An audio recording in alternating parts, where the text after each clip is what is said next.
धन्यवाद धन्यवाद। सोनम वांगचुक नहीं, मेरे साथ बोलिएगा, भारत माता की जय, भारत माता की जय, भारत माता की जय। धन्यवाद। आज यहाँ इस मंच पर थुप्सन सेवांग जी के नेतृत्व में आए कारगिल और लेह के सभी नेतागण और यहाँ दिल्ली में रहने वाले छात्र छात्राएं और हवाई जहाज सेवा न मिलने के कारण फंसे हुए कितने ही बड़े बूढ़े लद्दाख से यहाँ हैं, उन सब का मैं धन्यवाद करता हूँ, अभिनंदन करता हूँ। जूले, नमस्कार और सलाम। यूँ तो मैं अपना जो भी संदेश था बहुत बार दे चुका हूँ, पहाड़ों की ऊंचाइयों से दे चुका हूँ।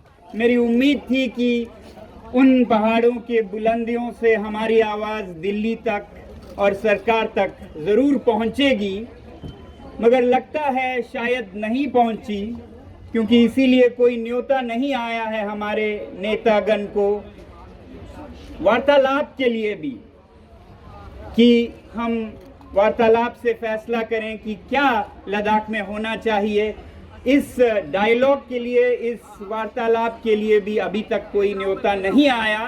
तो फिर मैंने ये ठीक समझा कि चाहे पहाड़ ही थे मगर बहुत दूर थे, तो शायद दिल्ली में पास जाके अगर दें, पार्लियामेंट से कुछ मीटर पर आके आवाज़ दें, तो शायद वो सुनाई दे।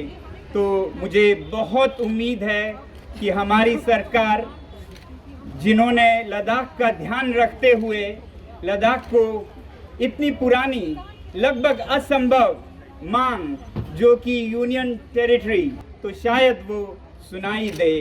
तो मुझे बहुत उम्मीद है कि हमारी सरकार, जिन्होंने लद्दाख का ध्यान रखते हुए लद्दाख को इतनी पुरानी, लगभग असंभव मांग जो कि यूनियन टेरिटरी देने की बात थी, वो दी है, तो वो आनाकानी, वो कंजूसी नहीं करेंगे। उसके साथ जो आता है संरक्षण की बात, उसे देने में जिसका वादा हुआ है, जिसका आश्वासन दिया गया है, जो ठंडे प्रदेश में रहने वाले लोगों के लिए आपने कोट दी है, तो बटन पे कंजूसी नहीं करेंगे, ये हमारी उम्मीद है। तो इसलिए मैं दो चार बातें शायद दोहराऊं, वरना मैं कह चुका हूं बहुत बार। शायद आप में से कुछ नए हों, शायद दूरी के वजह से न सुनाई दी हो, तो दो चार बातें कहूँगा। मेरी बातें, जैसे कहते हैं मुल्ला की दौड़ मस्जिद की ओर, मेरी बातें ज़्यादातर पर्यावरण तक सीमित रही हैं, मगर फ़िलहाल हाल के कुछ हफ्तों में जो देखा लद्दाख में प्रक्रिया प्रशासन का, तो वो पर्यावरण और लोकतंत्र, एनवायरनमेंट एंड डेमोक्रेसी तक बढ़ गई है। तो इन्हीं दो बातों पर मैं कुछ आपके सामने संदेश रखना चाहूँगा। पहला तो ये कि पर्यावरण के दृष्टि से लद्दाख बहुत ही संवेदनशील है।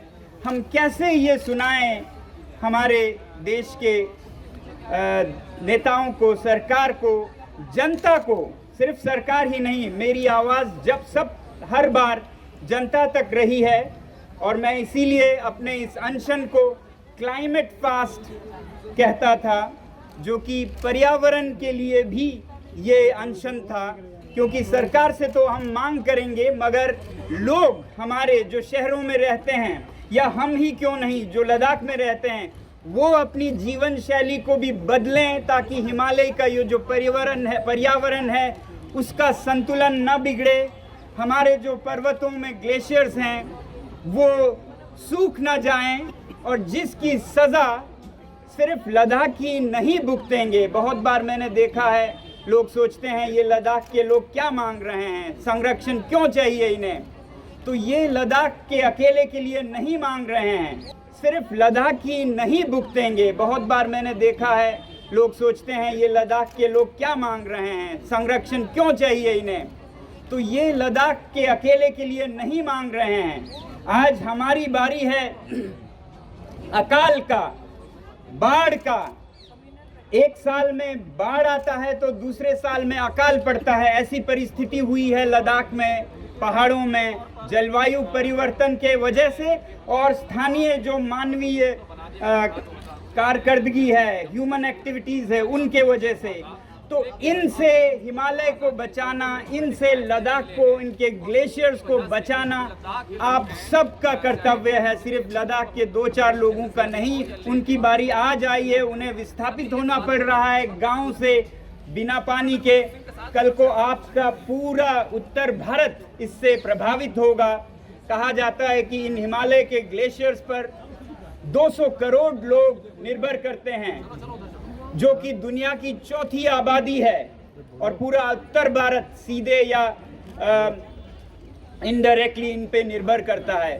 तो इन्हें बचाए रखना, इन्हें संजोए रखना आप सबका भी कर्तव्य है, ये मैं याद दिलाना चाहता हूं। और इसमें हम एक तरफ सरकार से संरक्षण की मांग कर रहे हैं, नीति परिवर्तन की मांग कर रहे हैं कि लद्दाख जैसे संवेदनशील पहाड़ों को और वहाँ के लोगों को, उनके संस्कृति को, क्योंकि ये संस्कृति हजारों सालों में पनपा है इन पहाड़ों के साथ, तो यहाँ के लोग जैसी जीवन शैली व्यतीत करते हैं वो इस प्रकृति के संतुलन के साथ बहता है। तो ऐसे संस्कृति को बचाए रखना सिर्फ लद्दाख के लोगों का फर्ज नहीं है, दायित्व नहीं है, भारत का और दुनिया का दायित्व है। वैसे भी आज जो भारत में जनजातीय लोग रहते हैं पहाड़ों में, जंगलों में, नदियों के किनारे, उनसे बहुत बड़ी सीख है जो दुनिया को लेनी होगी। अगर हम आज कहते हैं कि भारत विश्व गुरु बनेगा, तो वो बम्बई और दिल्ली के इन हालात से कुछ दुनिया को सिखाए, ऐसा मुझे नहीं लगता है। अगर दुनिया भारत से सीखे तो वो सीखे जो यहाँ की मौलिक ज्ञान है, जिसे इंडिजिनस नॉलेज सिस्टम्स कहते हैं, वो आज पर्वतों में, जंगलों में, आदिवासी जनजातीय लोगों में अभी भी निहित है, जो कि भारत की एक बहुत बड़ी संपदा है।